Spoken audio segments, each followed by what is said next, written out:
our first program to be written and to be executed on our Java Eclipse IDE.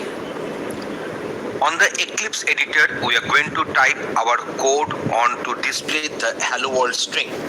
In the package explorer, we are going for the right click, new and Java project.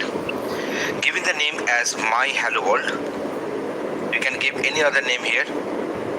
So here we are going for this Java SE 1.8. All the things have been set. Now going for next. So it will create one SRC folder. Going for finish. So My Hello World has got created. This Java project has got created. On this SRC we are going for this right click, new, and then going for this package. Give the name as com.demo.hello world. com.demo.hello world. So that is my package name. We are going for finish. Then on this package going for right click, then new, then going for class. It will go on creating a Java class. So let it be Hello World. This class name and the file name must be same. So here you can find that we have given the name Hello World with H and W capital letters. Rest letters are in the lowercase. Then the Hello World.java will be created and that will be having the same name as that of the class name. The package name has got displayed here. So under this we are going to create one function, that is the main. I'm not going to type the full main prototype. We are going for this, we have type this main and then control spacebar. We're using the Eclipse IntelliSense here. So that is the main method which will have the prototype, that is public static void main string array args. So the respective function has got printed. So now we are going for this sysout. I shall not go on typing our system.out.println. I shall type only sysout and then control spacebar. So we are using Eclipse IntelliSense. So here we are typing here Hello World.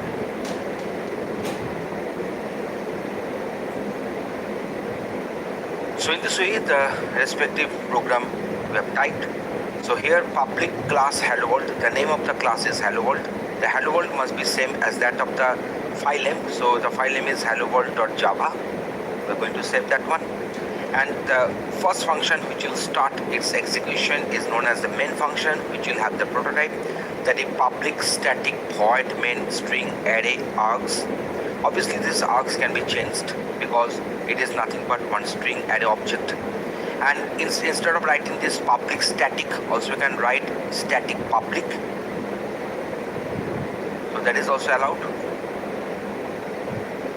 So that is also allowed. But it is our common practice to write public static. So public means this particular function is accessible from outside of the class. And static means this particular function will have a single instance irrespective of the number of objects we are going to create under the class Hello World. And void indicates that this function returns nothing, it returns void.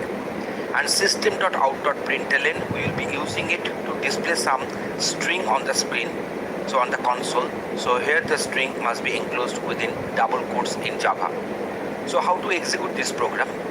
Just we shall click on this run hello world.java in Eclipse, and then the respective output will be obtained, that is a Hello World. So in this demonstration we have given you the idea that how to create a Java project, Java package, Java class, how to type code in Eclipse in that particular Java class, whatever we have created. Here it is Hello World, and how to execute the code to get the output in the console. Thanks for watching this video.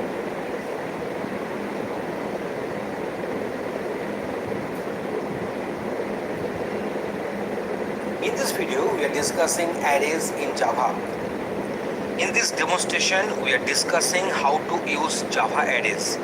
So here we have defined one array, integer type of array. Name of the array is INTARR, and this is one integer array.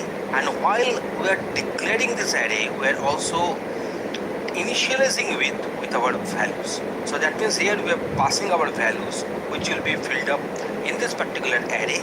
And here it will be having 5 values are stored directly in the array from the subscript ranging from 0 to 4. In case of Java, the array subscript, the location number will be starting from 0. So this is our INT-ARR. Here we have defined one float array which will be having 5 consecutive locations and it can hold only the float type of data. And we have also defined one character array which is still uninitialized, but it will have 5 locations to character to hold 5 different characters. We are having one scanner class object which has been initialized to take values from the keyboard as input. This float array, here we are initializing it, we are just putting values manually, assigning multiple different values. That means here the 5 values, float values in the array, and index will start from 0 to 4 here because we are having 5 locations. And also using for loop we can initialize one array. You can find that here I is a loop control variable, so I is ranging from 0 to 4 because the condition is I less than 4 I plus plus starting from 0. So the value of I will be ranging from 0 to 4, and then we are going for char ARR I is equal to, we shall be taking input from the keyboard using this scanner object. Next we will actually return a string and dot char at 0, that means the first character of the string will be taken as a character, and that will be filling up this char ARR array at the ith position, at the ith index. And then we are printing this integer array. So for I will be ranging from 0 to 4, and then INT-ARR will get printed. Similarly, we are printing this float array and also we are printing this character array as well. So now here you can find that in this particular character array printing we are using the for each loop, and also this float array printing we are using the for each loop, and to print this integer array we are using this for loop where I will be ranging from 0 to 4 and I will get increased by 1 at a time in each and every iteration. In case of for each loop, you know that float item colon float array, that means for each and every looping, for each and every iteration, one value will be picked up at a time and consecutive values will be picked up in the order in which they are appearing in the array. And similar case will happen when we are picking up characters from this character array, one value at a time in an iteration, and the characters will be picked up in the order in which they are appearing in this character array. And then we are closing this scanner object also. So now let us go for the execution. You can find that. So enter the character for this index. So we shall go for H E L L O. So we have given the 5 characters. Now the integer array has got printed. You can find that this is our integer array. So this is our integer array. The content is there. So let me go for input again. So the integer array has got printed because it has got initialized when the array was defined, and then here we are having the respective manual entries are there. So the values we are finding in this float array, and in the character array, as according to the given input, the values have got put in the respective index of this character array. So in this demonstration we have shown you that how to define one array, how to deal with array, and what are the different ways to initialize the array contents, and what are the different ways to print the array contents, either using for loop or using for each loop and so on.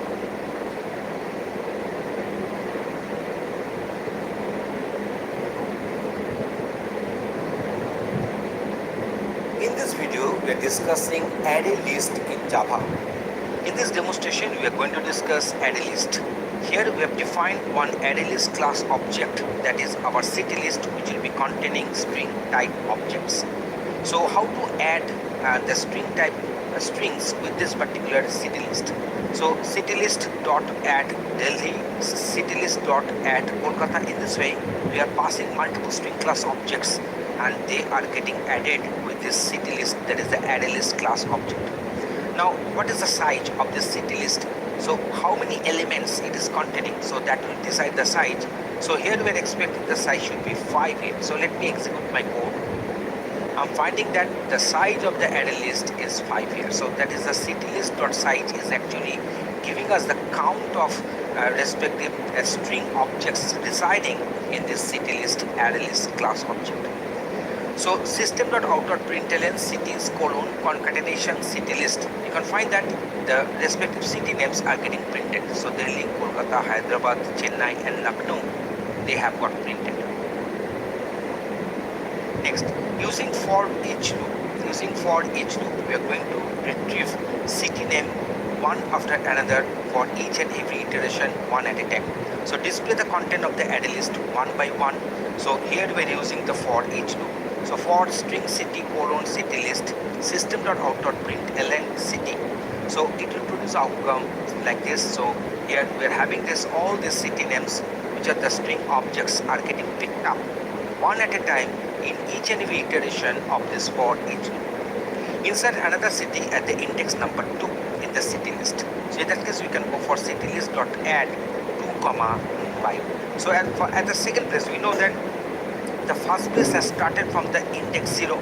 So at the second place, at the index number 2 rather, we are going to insert this Mumbai here. So let us go for the outcome.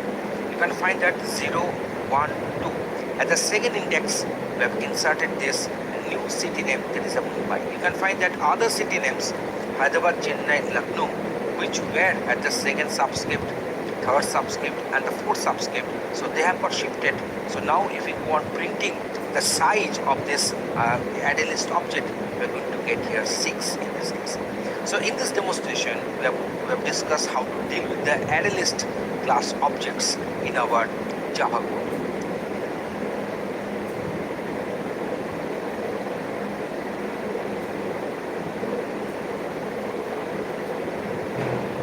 In this video, we are discussing commenting techniques in Java. In case of Java, we can have the single line comment. That means one comment line can be inserted in our code. We know that comment line will not have any effect in the outcome when the program will be in execution. Comment line will be simply here. To have the single line comment, we are supposed to put slash slash, that is a double front slash, and this is a single line comment, and up to the end of the line the comment will be maintained. So that is a way to have the single line comment here. So let us suppose I want to put them in the single line comment as a block. I want to put them in Eclipse. We're having one option. There is a source toggle comment. You can find that this block, this line of codes, whatever the number of lines you have selected, they will be under this single line comment, and that is a toggle type one. So you can mark them and you can go for toggle comment. So they will become uncommented. You can make them as comment. So that is our single line comment. But if you want to go for the multi-line comment, so that can be done in this way. See, the lines are not commented here. So you can go for this and go for add block comment. So in this way you can find that in case of block comment, all these lines will be enclosed within slash start and start slash here. And that is known as the block comment. So in this way you can also do that one. You can remove it if you require to do so. Eclipse is giving us that option. There's a remove block comment. Respective shortcut keys are also given. You can apply them. So that is the removing the block comment. Otherwise we can also go for this. You can mention that slash start. Now in this way you can put multiple lines under this comment. So I'm just copying this one. If I put it here, you can easily find that you can easily put these lines under the comment. So that is another way you can do it. There is another way you can do it. So that is our multi-line comment, and you can go on expanding.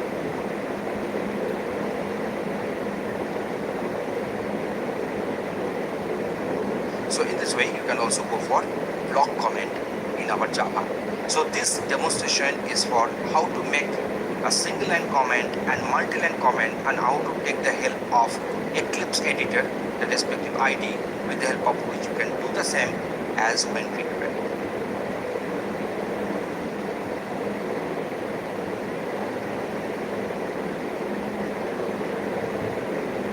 In this video, we are discussing arithmetic operators available in Java.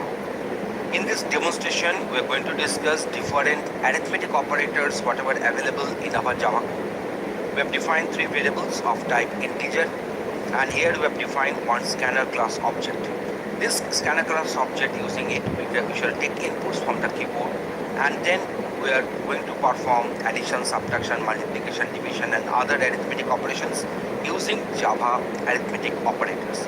So scanner is equal to new scanner. So this is a new scanner is a constructor we are calling, so that you can instantiate this scanner object, and system.in, it is depicting that from the system's default input device, that is our keyboard, will be getting stream of characters. And then we are taking this input from the keyboard and also we are converting it to the respective integer using this method next int, and that will be assigned to a at first, and next time I'm calling scanner.nextInt method, it is assigning the input integer value to b variable. And now we are doing this addition. The addition operator is plus, subtraction operator is minus, is a multiplication operator star, is the arithmetic division operation, that is our slash on slash. Here we are having the remainder operation to get, there is a modulus, we are getting this one as percentage, and in this way whatever the results we are getting, and they are getting printed accordingly. So in this way, and at the end of the code we are just closing the scanner object. So we are going to use different arithmetic operators in this demonstration. So let me execute my code here. So enter the value of a and b, that means this line is getting executed. So now it is asking to input two values, and first value will be assigned to a and the second value will be assigned to b.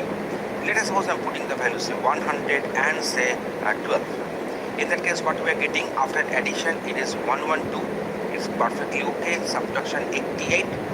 After multiplication means we are doing this one using this star, that is a multiplication. Here we are having, so that is 1200. Here we are doing this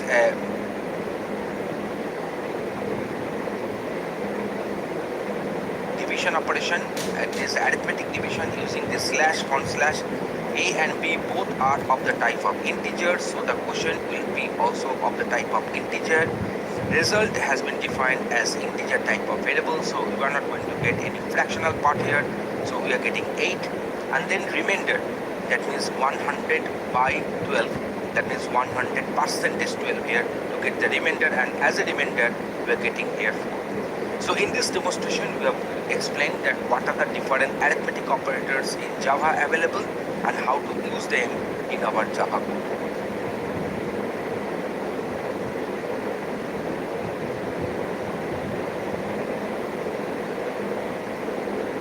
In this video, we are discussing conditional operators in Java. We are discussing how to use the conditional operators in Java. So here we have defined two Boolean variables, that is a bool1 and bool2, and another variable, that is our result, res. Bool1 has got initialized with true and bool2 has got initialized with false. So result is equal to bool1 or bool2. You can find that here we have used double filter sign.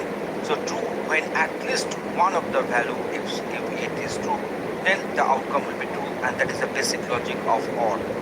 And in this case, this result is equal to bool1 and bool2. So that is our double ampersand, which is another conditional operator. So true when both values are true here. So here we are expecting that result will be printed as true because one of the values is true here, bool1 is true. But here we are expecting that the result will be printed as false because here this bool1 is true but the bool2 is false. So now let me go for the execution. You can find that it is true and it is false and it is according to our logic. So now let me make it true here. Then what will happen? In the both cases for this double filter, there is an and there is a double ampersand. That is our double filter is OR and double ampersand is our AND. In the both cases, in the both conditional operators will produce outcome as true. So let me go for the execution. You can find that they are producing the outcome as true. So in this way, in this demonstration with the proper example, we have given you the idea that how to use the conditional operators in our Java code.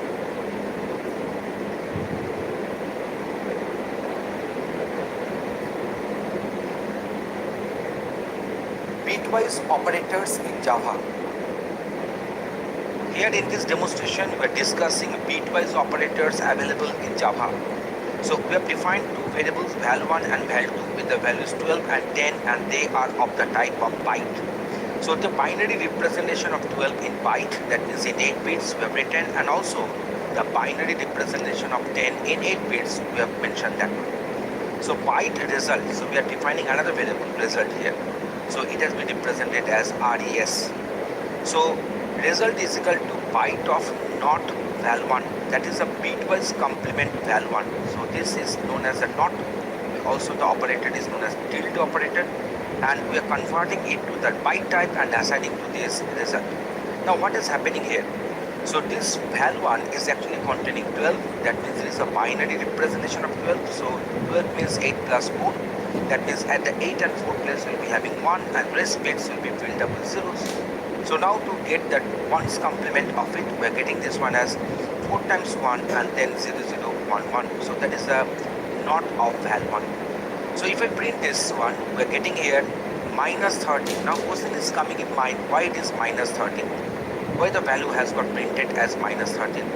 We know that when the first bit is 1, then the number will be treated as a negative quantity. And to get the magnitude, I should calculate its 2's complement. So 2's complement means 1's complement, that means zeros will be replaced by 1 and 1's will be replaced by 0 plus 1. And that is the 1's complement plus 1 will be the 2's complement, which will be denoting the magnitude part of the number. And the first bit will be denoting the sign, that is our negative, because the first bit is 1. So now what is this? This is our 12 plus 1, so that is a 13. So minus 13 with outcome, and that we are getting here as outcome here. Next one is val1 and val2. So and here we are doing the bitwise AND operator. So it will be denoted by this ampersand. So now if you do the bitwise, just you can do for the columnar, just see. So here only we are having this 1 and 1.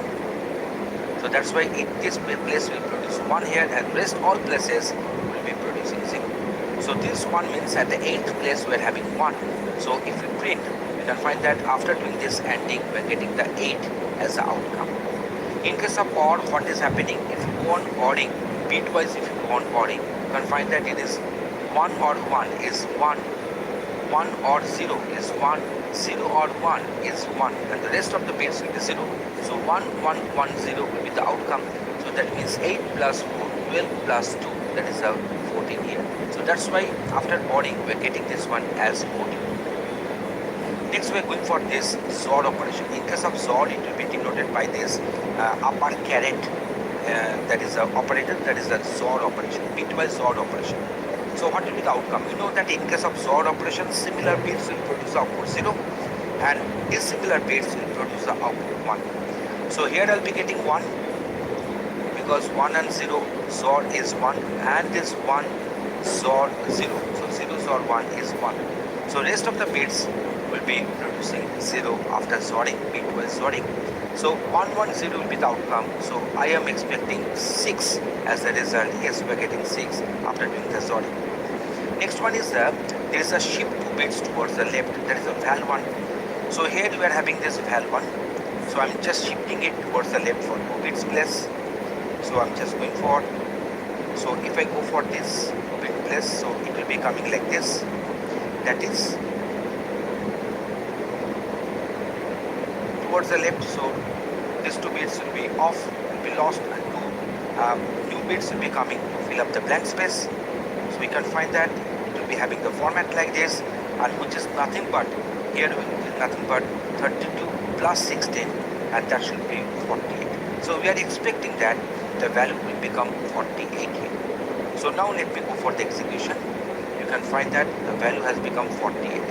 Actually what is happening, the bit which is at the 8th place with the place value 8 has been transferred to the place value 32. The bit which was at the place value 4 has been transferred to the place value 16. So actually we are doing 2 to the power of 2 multiplication. Actually we are doing 4 multiplication, that means 2 to the power of 2 multiplication.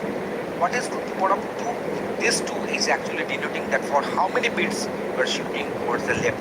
That means if we shift towards the left for n number of bits, then the magnitude will get increased by the factor of 2 to the power of n. So that's why 12 into 2 to the power of 2, that means 12 into 4, so 48 will be the outcome. So that's why we are getting here 48 as outcome. Next one is that we are going for this val1, which will be shifted towards the right and 2 bits towards the right. Then what will happen? So these 2 bits will be lost and extra 2 zeros will be coming up. So these 2 bits will produce 2 and 1. So that means I'm going to get here 3. So that's why we're getting the outcome as 3. So what is happening if we go for in bit right shift, then actually the number will be divided by power of n. So here the value of n is equal to 2 because we are doing 2 bit shift. So 2 to the power of 2 is 4. So 12 by 4. So 3 will be the result here. So in this way we have explained the bitwise operators which are available in Java with proper demonstration and example.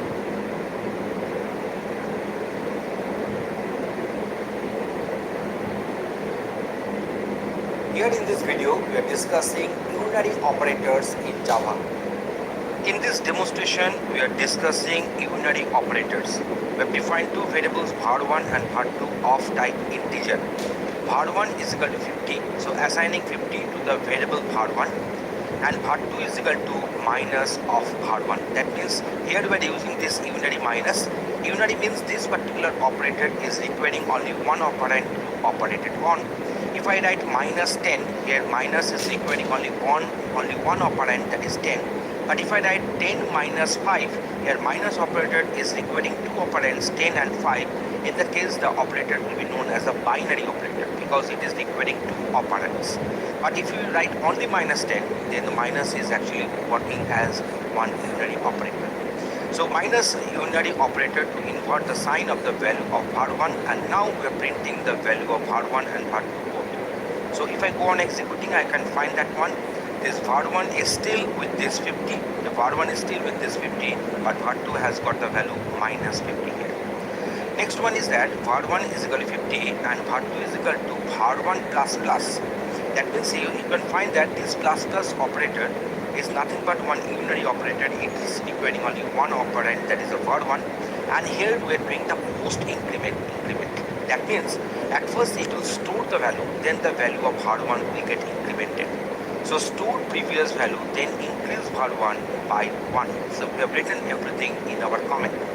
So var2 is equal to var1 plus plus. So as a result of that, you can easily find that the var2 has got the value 50 and var1 after doing this increment has got the value 51, because the previous value of var1 will be assigned to var2, and that is 50, and then var1 will get incremented by 1. So var1 itself will have the value 51. So that is happening in this particular output line. Next one is that we are doing the same, but here we have written this one as plus plus var1.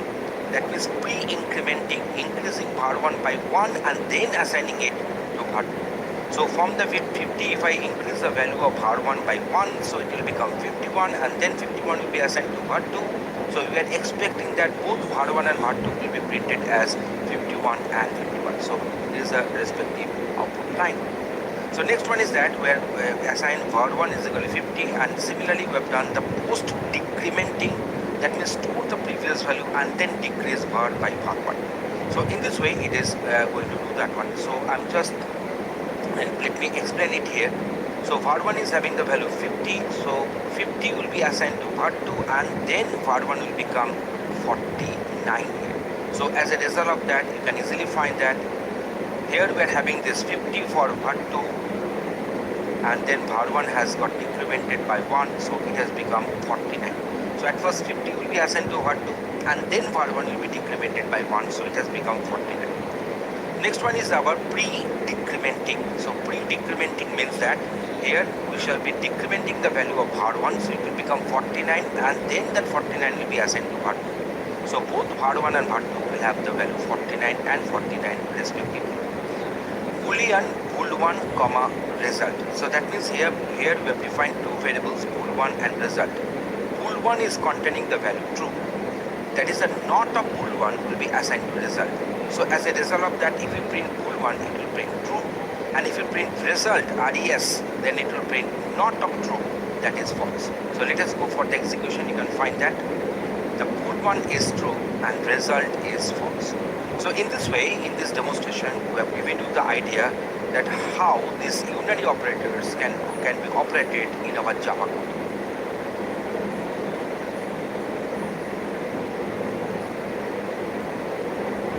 Relational operators in Java.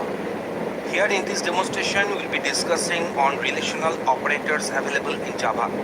We have defined one variable of the type boolean. The name of the variable is result, and the first relational operator we are using, that is equal to, So 10 equal to 10, it is a condition, so it will return either true or false depending upon the condition is true or the condition is false.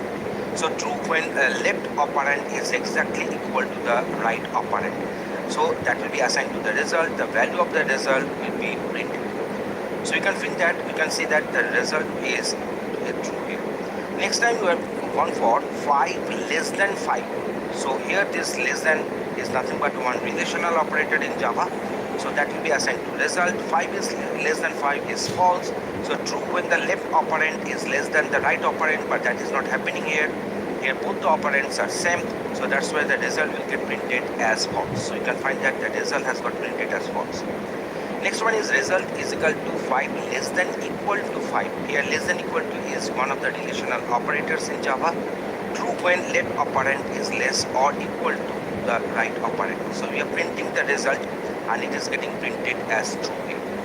Next time you are using the greater than, that is a 10 greater than 5. So this greater than is one relational operator, true when the left operand is greater than the right operand.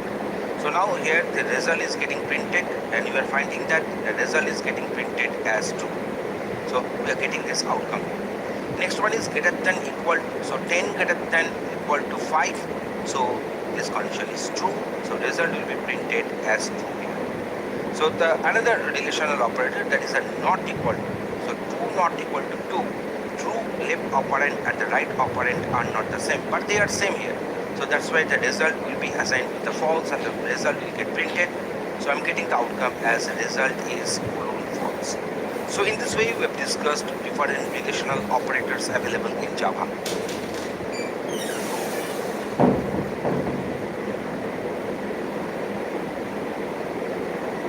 Strings in Java. In this demonstration, we are going to discuss how to use string in our Java code. At first, we have defined one character array. This character array is containing these 6 characters, and this is known as a character array. And name of the character array is character string. We have defined one scanner class object as usual. We did that one before also. And we have defined one string class object str is equal to new string. You see, in the constructor, string is nothing but a constructor here. This string method, and which is taking this character array as input argument. That means from this character array, it will create a string and that will be assigned to str. So using the constructor, passing this character array as input argument to the constructor name here the string function, and this constructor, from this particular constructor, from this character string character array, we are generating a string and that will be assigned to the variable string object str. So say system.out.println, we are printing the value of str, and now we are going for this. So system.out.println entered a string. So using the scanner class object scanner, using the method that is our next, we are taking one input, one string as input, and that will be returned and that will be assigned to the string object str, and then the str is getting printed. So here we are showing you that how to take the user given input, user given string as input, and how to assign that one to a string class object. Here this str is getting assigned with this particular string. So there is a Java string. So direct assignment we are doing. So direct assign string to the string type object str. Next we are printing the value of this str object. Then we are going for the string concatenation. Concatenation means adding 2 strings. So here we are adding 3 strings. One is a string, next one is this blank, and next one another string, that is concatenate. Here plus operator is being used as the string concatenation operator. So ultimately this concatenated string is getting printed and we are closing this scanner class object. So let us go for the execution. You can find that the value of str is string, that means from this character array which is having these 6 characters, we have generated one string and that has been assigned to this str, and here this string constructor is being used, and this string is a class which is defined under this java.lang package, and it is taking one character array as input and generating one string as output, and that will be assigned to this str, and that has got printed. Now it is asking for the string for input. So I'm going for this hello. Then pressing enter. So the value of str is hello. So now it has taken the input from the keyboard. Next is a function which is accepting a string input, and it is returning the string as output, and that will be assigned to this str. Str has got printed, so hello has got printed. Now here we are going for the direct assignment of a Java string onto the string object str, and the str has got printed. Now here we have done the concatenation of three strings. So here this class is actually working as a string concatenation operator.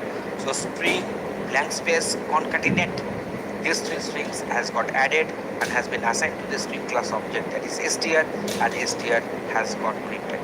So in this demonstration we have given you the idea that how to define one string object, how to initialize one string object directly or taking some inputs from the keyboard or using constructor, and what is string concatenation.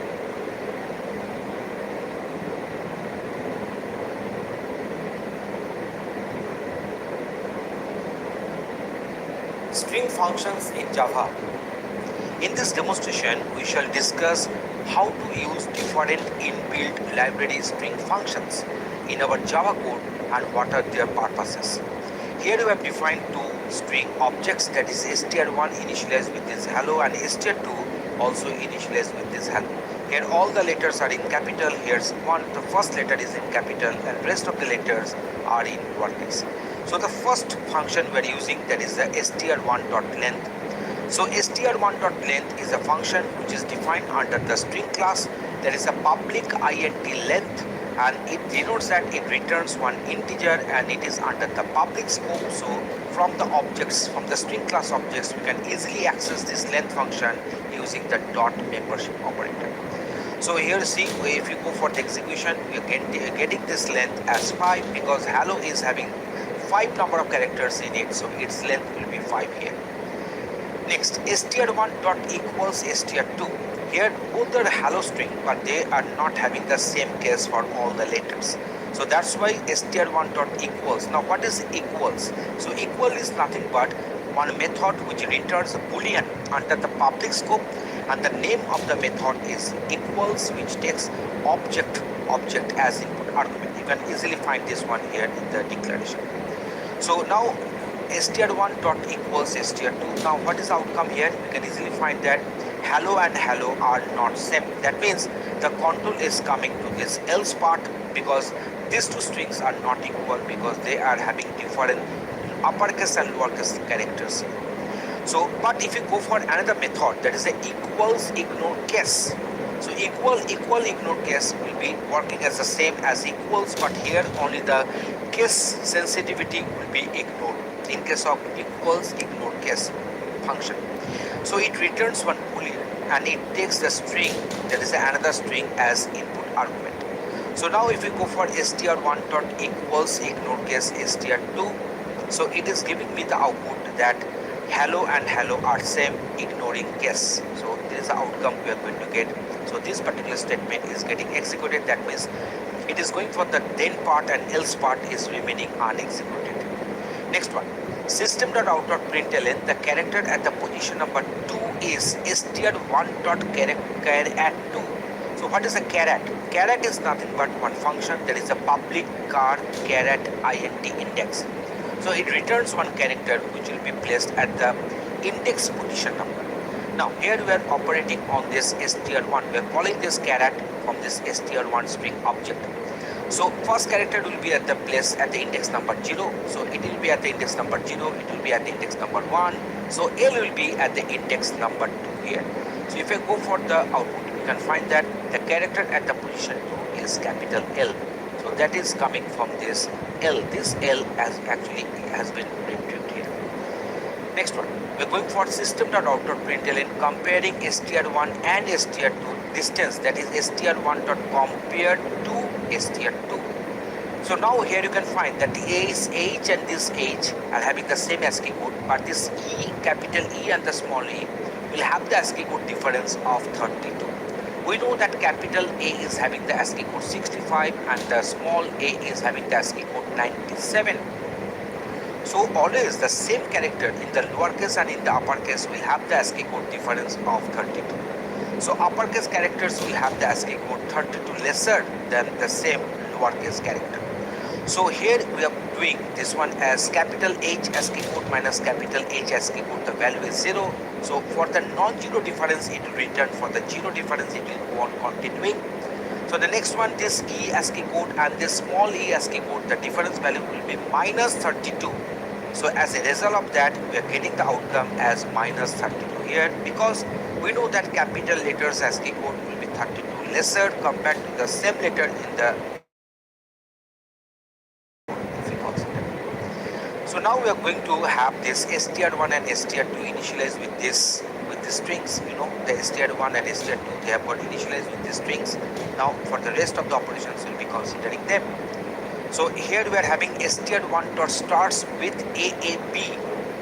So str1 really it is starting with the string AAB. So now what is the starts with? So starts with is nothing but one function which returns boolean under the public scope. You can easily find, and it will take a string as input argument. So this particular string is nothing but a prefix. So here this AAB is really the substring with the help of which str1 has started. But str1 dot ends with ACA. Really it is not ending with this ACA. So here it will be returning the boolean value, and that will be false here. You can find that public boolean ends with string suffix, and here it is returning, we are expecting it to return true here. So let me go for the outcome. You can easily find.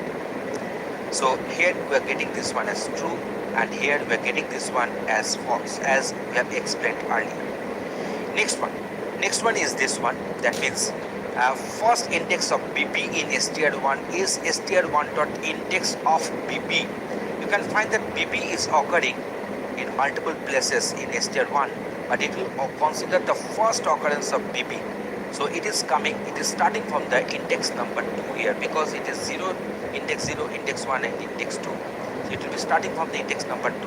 So this is my index of, which is nothing but a function public int index of string str.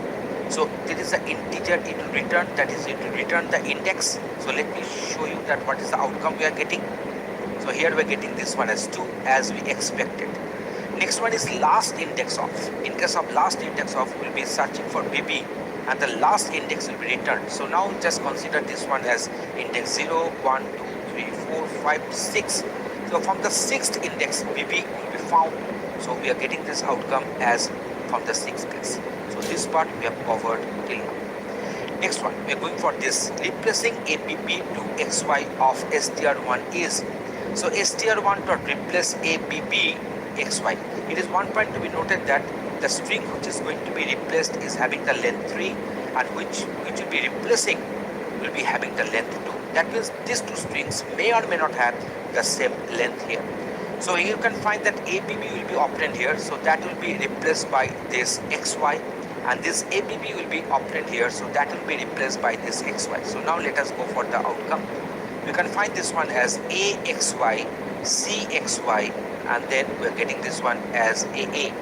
So AXY, CXY, AA. So that is the string after getting replaced. Next one is that str2 substring 5,11. You can find this one as we are having this particular substring, and it is public string substring int begin index, int end index, returns a string that is a substring of the main string. The substring begins at the specified location, there is a specific index, that is the begin index, and extends to the character at the index in the end index -1. So that is very important. That means this 5 will be inclusive, but this 11 will be exclusive. That means it will pick up characters starting from the index 5 to the index 11 -1, that is 10. So let me work on that. So for this str2, so index number 0, 1, 2, 3, 4. So it is starting from the index number 5. So 5, 6, 7, 8, 9, 10. So it will return string whatever we have calculated. So let us go for the checking. So you can find that it is returning the string. So that is the outcome we expected here. Now let us go for the next part of our book. So here we are having, we have covered this substring now. Now we are going for this split. So this is a test string. str1 is containing that one. So now string array, split array. So split array is the name of the array, which is a string array. And here str1 dot split this split is actually taking one regular expression as input argument. So it is taking the delimiter with the help of which the string will get splitted. Here the delimiter has been selected as this hyphen here, because the string is containing hyphen for multiple number of times, and this split function returns one string array. So this here the array name is split ARR. So now using the for each loop, we are going for string sp colon split ARR. We are going to bring this value of sp. So for each and every iteration, it will pick up one substring, and that string will go on printing. So you can find this one as this is a test string. So this is the respective substring they have picked up. The string has got splitted into and the outcome will be has been kept in the string array. And now using the for each loop, we are picking up each and every string from the string array and printing that one accordingly. Now this is my string, which is str2, where we are having lots of blank spaces are there, lots of blank spaces prepended and appended here. So if you print this str2, the outcome will be like this. You can find that this str2 has got printed. So before doing the trim operation, you can find that so many blank spaces beforehand and so many blank spaces afterhand. But if you go for str2.trim, you can find that these two brackets are coming very packed, very tight here. That means all the redundant blank spaces, leading and trailing, they have got truncated out, they have got discarded. So let me do one experiment. If I put multiple blank spaces within the string itself, not only the leading and trailing, but multiple blank spaces within the string itself, then what will be the outcome? You see, the trim is doing nothing with the blank spaces, multiple consecutive blank spaces within the string. So that is not getting discarded. They are remaining the same, but all the leading and trailing blank characters will be discarded, will be truncated out using the method that is the trim. So if you put my mouse pointer on this trim, we are finding this one as public string trim. So trim is nothing but a function defined under the string class, and it returns the trimmed string as outcome, as the output. So in this way, we have defined multiple different, we have used multiple different inbuilt functions in our string class, in our sample group.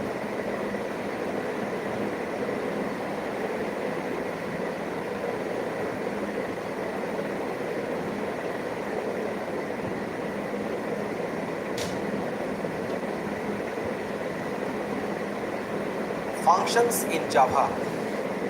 In this demonstration, we are discussing Java functions. Java functions can be categorized in different categories. One is a user-defined function, or in short can be called as UDF, where the function prototype, the function body will be written by the programmer. Another function is known as the inbuilt function or predefined function or library functions, which function bodies are pre-written and you are supposed to use them as when required in our code. A function can be recursive, can be also non-recursive. So let us go for the function examples. So a function should have a return type. The return type may be void also, or any other data type. Then the function name will be there. Then optional input argument or argument list will be there. So that is the basic prototype of a function. So public static int add int a comma int b. So here the name of the function is add, and it takes the two input arguments, that is int a and int b. That means it is taking two arguments of the both of the type integer, and then it returns int. That means it returns one value which is of the type of integer. It is defined as static. That means this function can be called without defining the function class object, and this function is under the public scope, can be accessed outside of the class also. Within the function, we have defined one local variable, and that is the int sum. So that is the local variable there. A and B are the input arguments, input parameters, so they will get added, and sum will hold the sum to total of these two A and B variables, and then return sum. We know the sum is having the data type integer, so as it is returning, so that's why this function will have the integer as a return type. Next one, we are having one recursive function. We know that in case of recursive function, the function will have a capability to call itself. That means here you can see that within this factorial function body, we are calling the factorial itself. And another property will be there, a function will be recursive if it is having some base cases. Base cases means for certain inputs, the outputs are known to us. In those cases, it is known as a best case, and the recursive function will have the capability to call itself either directly or indirectly. So here we are observing the direct calling because within the function body itself, the function itself has called. So if num is less than equal to 0, so actually we are calculating the factorial of a given number. Here the number has been passed as argument, input argument, and the variable is num.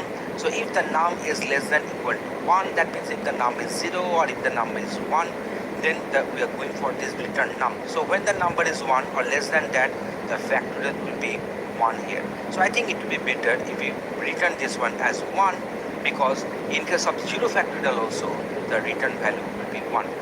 Otherwise what will happen, it will return num star factorial num minus 1. That means if I want to calculate the factorial of 4, then actually the factorial of 4 can be written as 4 into 3 factorial. That means we are calculating the factorial of num minus 1, and that will get multiplied with the num, and that will be returned as the output argument. So in this way, we are writing one recursive function here. So let us go for the main function. So num is equal to 5, and result we have defined, res result variable we have defined.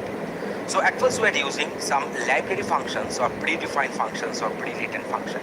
Here the function is pow. So math.pow. So math is a respective class name, and it is defined under the java.lang package, and pow is a function which will take two double as input argument, and it returns a double as output. So this is the num we are passing, that is a 5, and 3 we are passing. So actually it is calculating num to the power of 3. It is actually calculating num to the power of 3. So here you see, here this num is equal to 5. So actually 5 to the power of 3 is being calculated. So 5 comma 3 has been passed, and its output argument has been done typecast to integer, and that will be assigned to res, because res is nothing but result of the type of integer variable, and this result value is going to get printed. Here we are calling this user-defined function non-recursive. We are passing this 15 and 20. So this 15 is getting assigned to A, and this 20 will be getting assigned to B. So 15 plus 20 will be done, and that will be assigned to sum, and the value of sum will be returned, and the return argument will be assigned, will be dumped onto this result variable, and this result variable is getting printed here. So whatever the output argument is obtained from this add function, that will be initializing this result variable, res variable, and the result variable is getting printed. Now to calculate the factorial, we are calling this recursive function factorial, which takes only one parameter as input. So here we are passing this 6. So 6 will be assigned to num, and the corresponding factorial is going to get calculated. So let us go for the execution here. So 5 to the power of 3 is 125. So 10 plus 15 plus 20, rather it is 15 plus 20. So 15 plus 20 is equal to 35, and then factorial 6 is equal to 720. So in this way, in this particular example and demonstration, we have discussed that how to define recursive functions, non-recursive functions, how to use user-defined functions, predefined functions in our Java code, and what are the different syntaxes and what are the different issues. We have discussed that one into details with proper example.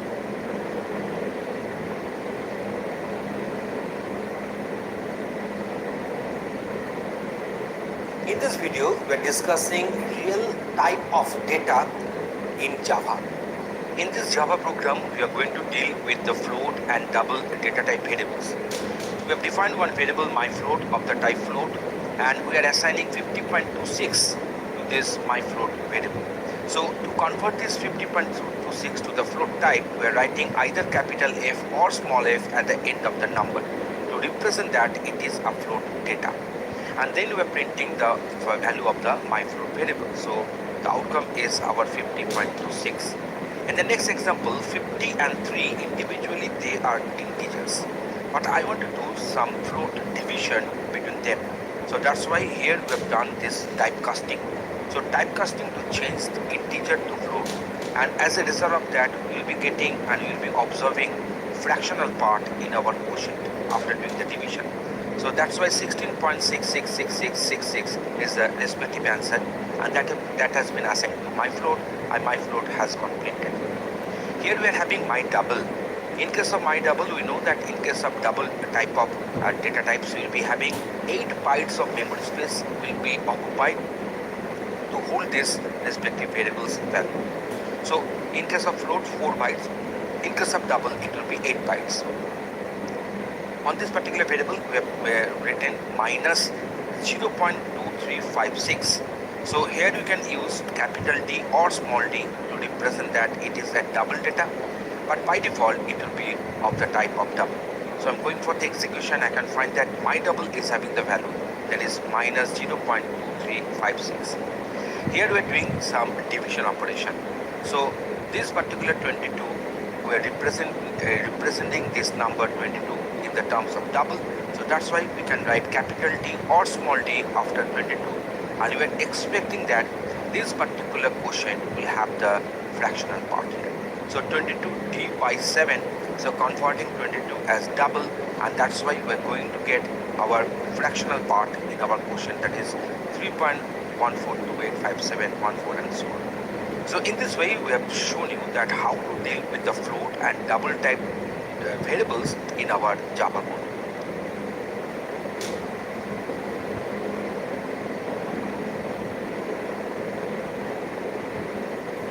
In this video, we are discussing character type of data in our Java coding. In this demonstration, we are going to deal with the character type of variables. We have defined one character type variable, that is a my card. And this my card has got initialized with this capital A enclosed within single quotes. That means the direct assigned character capital A, which will be enclosed within single quote. And in our Java programming, whenever you are trying to deal with the characters are to be enclosed within single quotes here. So system.out.println, the value of my card I have printed here, and so the effective outcome is capital A. Next one. This my card has got initialized with this 70. What is the 70? 70 is the ASCII value of character F. 70 is the ASCII value of character F, because you know that capital A is having the ASCII code 65. So F will have the ASCII code that is our 70.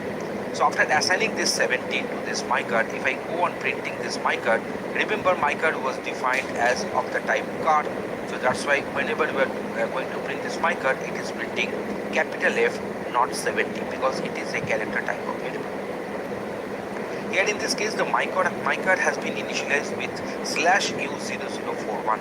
There is a Unicode hexadecimal value for integer, and this value will be ranging from 0000H to FFFH. Here H stands for hexadecimal.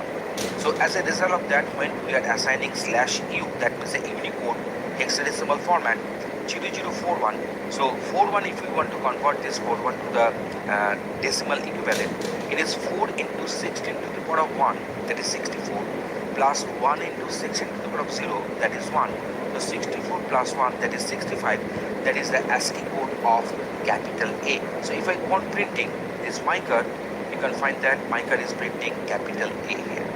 So in this way, we have shown you that how to deal with the character type of variables in our Java code. Thanks for watching this video.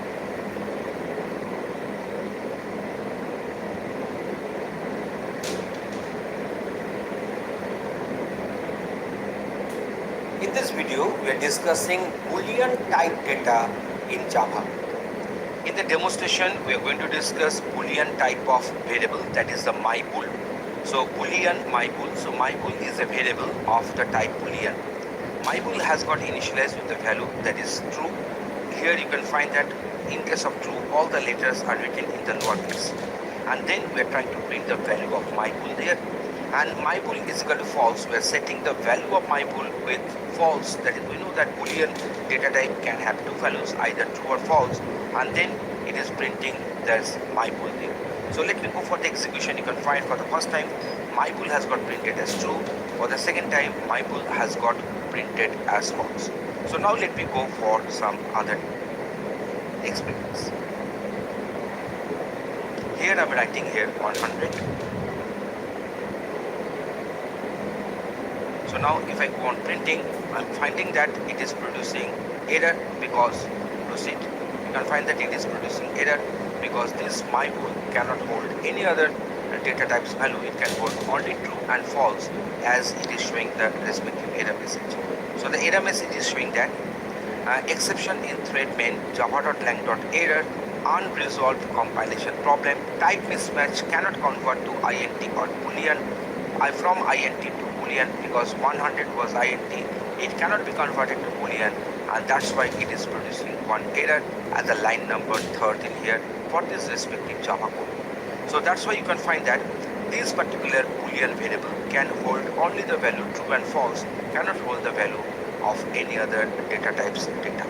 So that's why in this demonstration we have given you the idea how to deal with the boolean type of variable. Thanks for watching this video.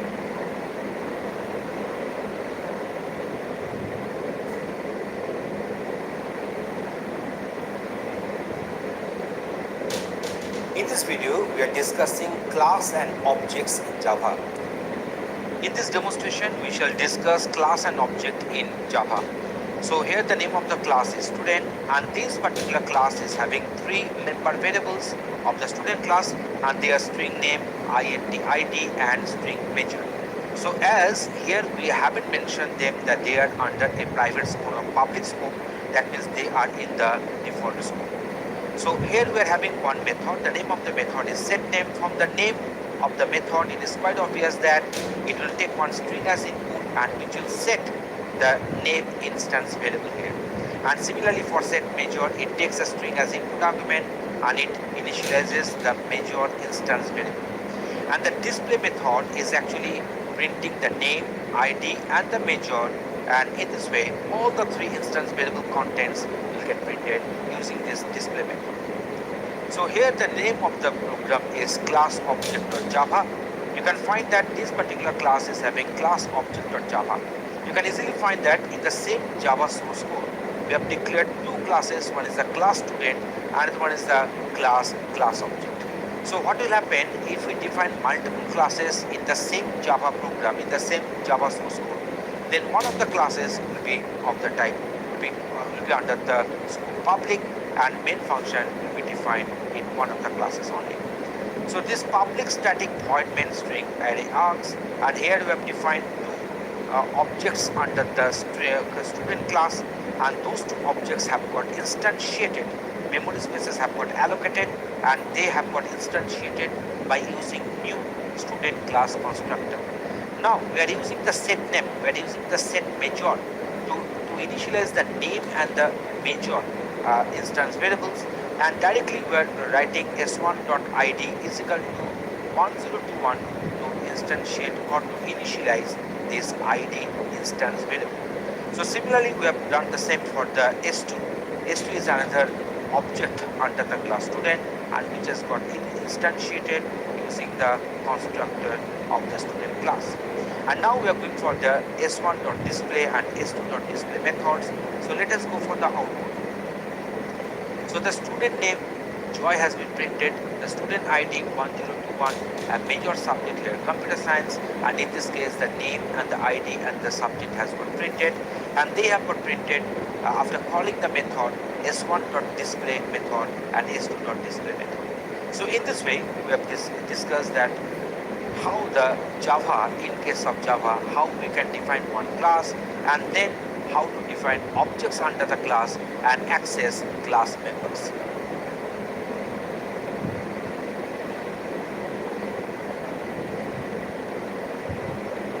In this video, we are discussing while loop in Java. In this demonstration, we are discussing how to use while loop in our Java code. So here we are planning to add numbers ranging from 0 to 9, and the sum thus obtained, the total thus obtained, that will get printed, and this iteration, this looping will be done using while statement. So a is equal to 0, a will be the term which will be ranging from 0 to 9, and then sum is equal to 0, initializing sum with the value 0 here.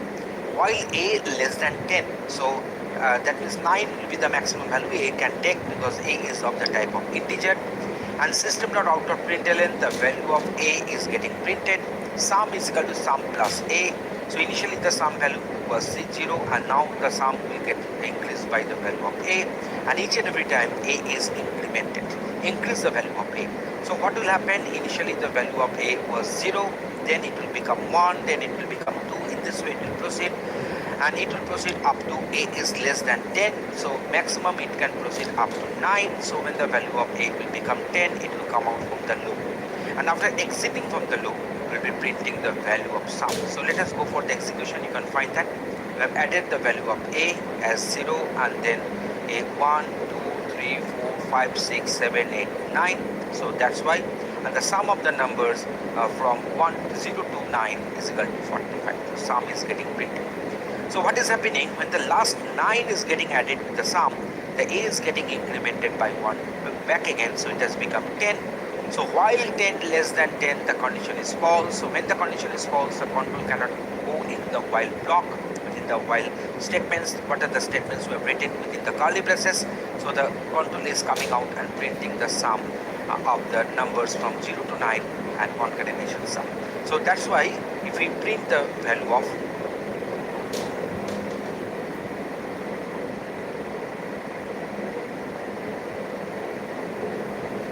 So I'm expecting that here the value of a after coming out from this while block will be getting this one as my 10 here, because the 9 plus 1, the 10 blocked it. I think there is no error right now. Okay, let me go for the execution. You can find that after coming out from this while body, and it is having the value of a is equal to 10, and 10 less than 10 caused false. With this condition is causing false, is produced without false. So that's why this particular while false, the control cannot go into the while body. So it has come out, and then the next statements, whatever they are in the program code, they are supposed to get executed. I think you are getting this idea that how this while works in our Java program.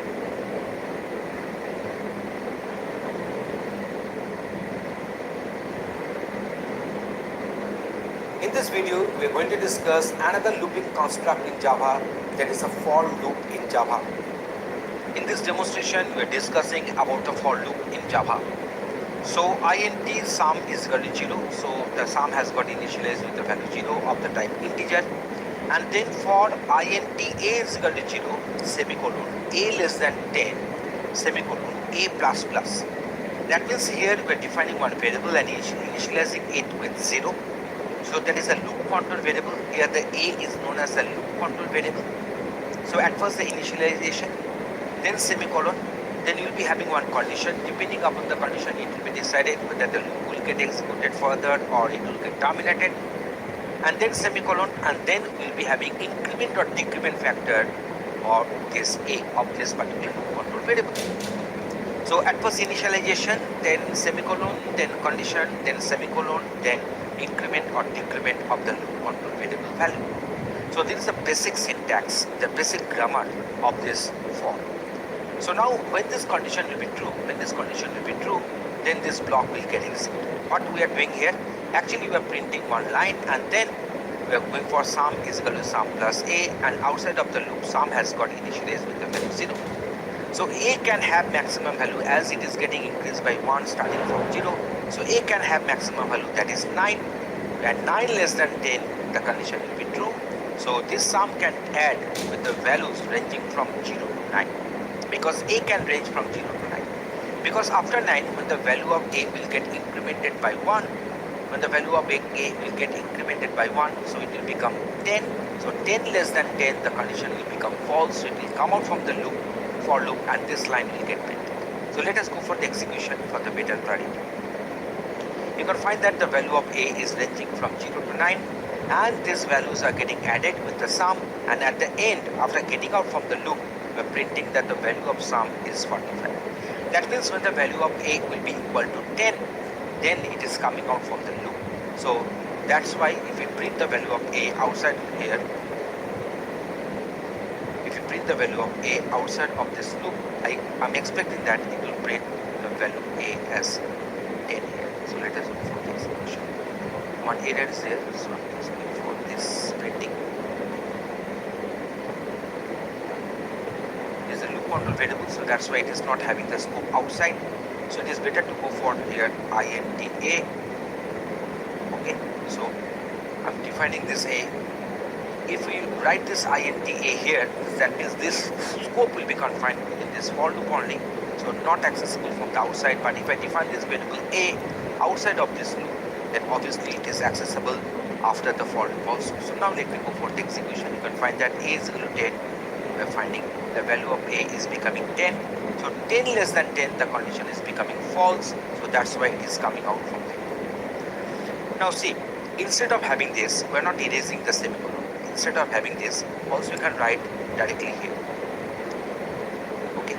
So now let me go for the execution. You can find we are going to have the same output. Instead of writing this a plus plus, instead of writing this a plus plus here, I can also put this a plus plus here. I can also put this a plus plus here. You can find that we're having the same output whatever we are getting. But don't omit this semicolon. So semicolons should be there, but you can have this initialization statement and this increment or decrement statement in other part. If I write a plus plus here, so let me go for another experiment. If I write a plus plus, so you see for each and every iteration, a is getting incremented by 1 here and then 1 here. So a is getting incremented by 2 for each and every iteration. So if I go for the execution, you can find that the value of a will get incremented by 2 always. So after coming out from 8, it is becoming 10. So when it is becoming 10, it is coming out from the loop. And now we are getting this 10 as the final value for a after coming out from the loop. So 0 plus 2 is 2 plus 4 is 6 plus 6 is 12 plus 8. So I'm getting here 20. That's the sum. So I think now the conception is getting clear to you that how to use the for loop in our Java code. And whenever we require some iteration, we require some looping, if we require some repetitive work, we can use for, we can use do while, or we can use while.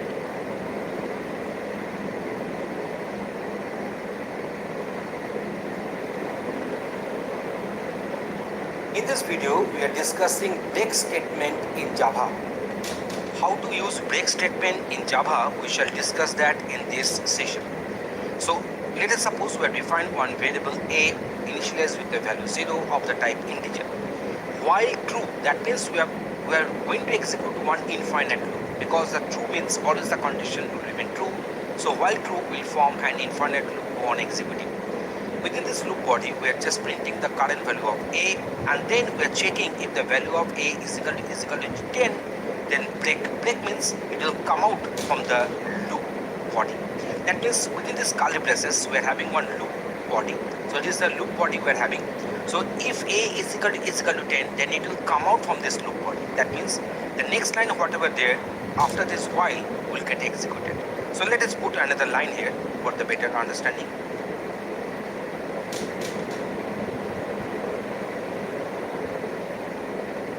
Okay, end of the program is the line. So when the value of a will be equal to 10, after printing this a, when the value of a will be equal to 10, then it will break, it will come out from the loop body, and the remaining part of the program will get executed. Otherwise, it will just increase the value of a by 1. So let me go for the execution. You can find that the loop is getting executed for a is equal to 0 to 10, then it is coming out from the loop body, and end of the program, that message, that string is getting printed. So you are getting the idea what is the purpose of break statement in our Java code.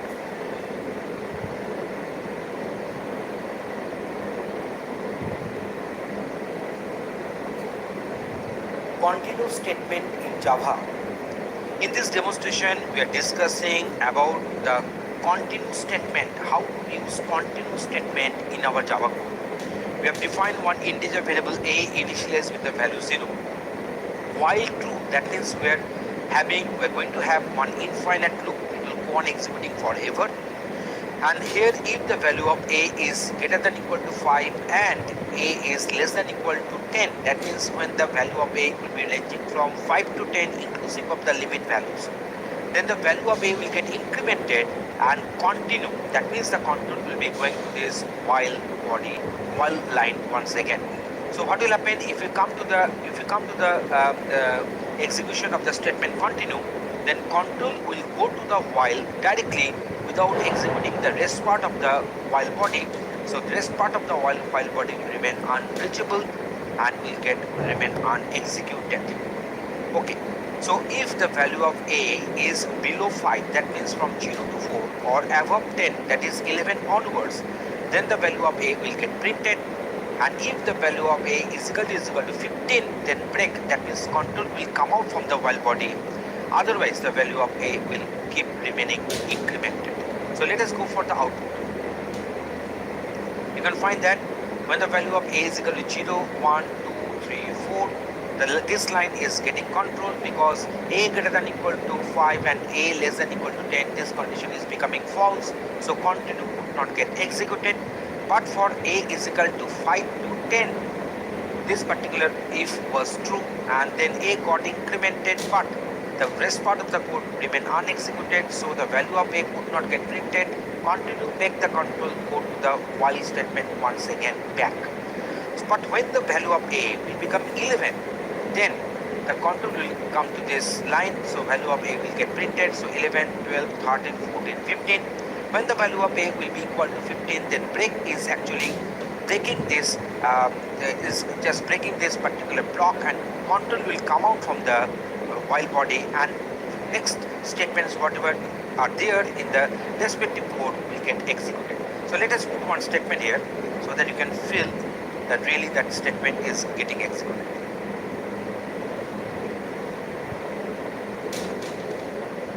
Okay, so now let me go for the execution. You can find that after 15, the control is coming out from this while construct, and rest part of the code will get the control and they will get executed.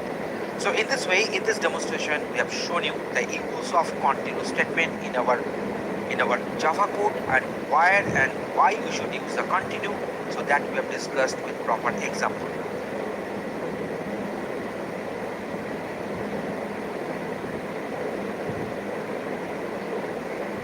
In this video, we are going to discuss switch case statements in Java. In this demonstration, we are discussing switch case statement in Java. So in this program, we have defined one scanner class object, and then we are asking user to enter a character. So scanner.next, this is a method next, with help of which we can take a string from the keyboard as input. And .caret0, it will take the first character of the string, and that will be assigned to the character variable. So now we have taken input from the keyboard, and this is nothing but one character. And now switch character, depending upon the character value, we are having multiple cases. Case capital A, case capital B, case capital C, case capital D. Otherwise, the default case will be this one. So default will be coming always at the last of the switch case statement construct.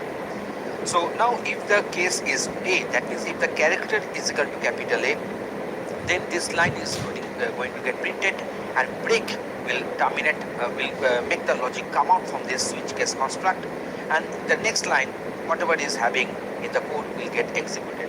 So break will actually terminate and the execution of the switch case statement block, and it will come out, the control will come out from the switch case construct, and whatever the lines are written after this switch case, they are supposed to get executed next. So let us go for execution. I think that will clear up your conception. So now if I put here capital A, I'm getting, you have typed letter A, end of the program is getting executed at the end. If I go for another input, say if I go for say capital B, I'm getting this one. If I go for capital C, I'm getting this one. If I go for capital D, you can find that you have typed the letter D is going to get printed. You can find that end of the program is always getting executed, because the break is actually making the control come out from this switch case construct, and next part of the program is supposed to get executed. So now if I put any other value other than A, B, C, D, let us suppose I'm putting here R, then you have type letter other than A, B, C and D. So in this way the default block is getting executed. So if you don't put this break, then what will happen? Say let us suppose I'm just omitting this break here. I'm just omitting this break. Then what will happen? If I put the value A, in that case, you can find that you have typed the letter A and break is still there, so that's why the control will come out from this switch case, and then the next line is getting executed as well. But if I give the input say capital B, in that case, then what will happen? If I give the input capital B, you have typed letter B, you have typed letter C. So B and C, these two statements are getting executed because the break is not there, and due to this particular break statement available here, the control is coming out, and the end of the program is getting executed. So keeping this one in mind, what we can do, we can go for another time execution. Instead of giving capital A, if I give small a, then what will happen? So capital A, we are having a case for capital A, but no case for small a. So that's why the control is coming to the default block, and you have typed the letter other than A, B, C, D. That statement is getting executed. But let us suppose I want to execute this one for capital A and also for small a. Then what should I do? Then I can do one thing. Just see here. You can go for this and you can make this one small a. So what will happen? For this capital A, there is no break. So that's why control will come to this block and this block will get executed. So let me show you that. I'm going for this and small b.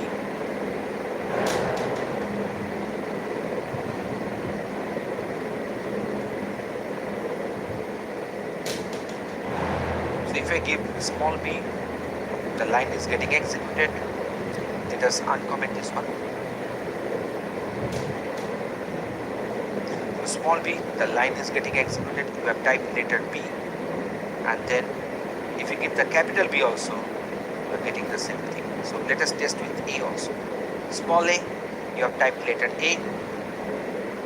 When having this capital A, you have typed letter A. So in this way you can also have your case without any break, which is very much purposeful in this particular example. So in this demonstration we have discussed that how to use the switch case construct in our Java. I think you are getting this idea. In your code also you can use this one. This particular switch case can also be represented using if and nested if, but there is a smarter way to represent, so it will bring more clarity in our code.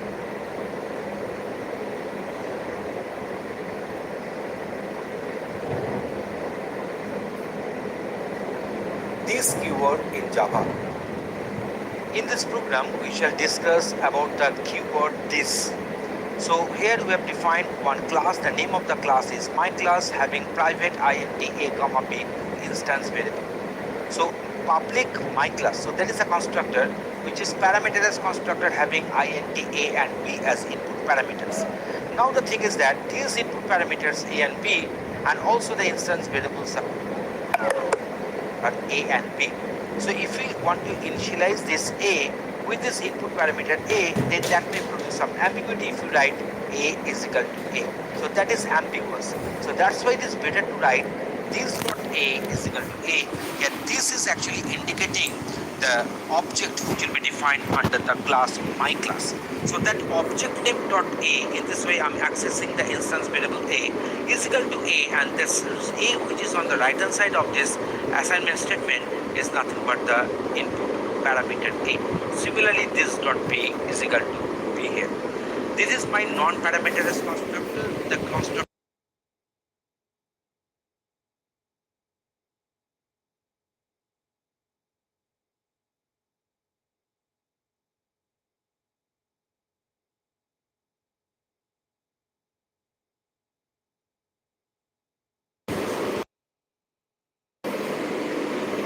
object defined under the class. So it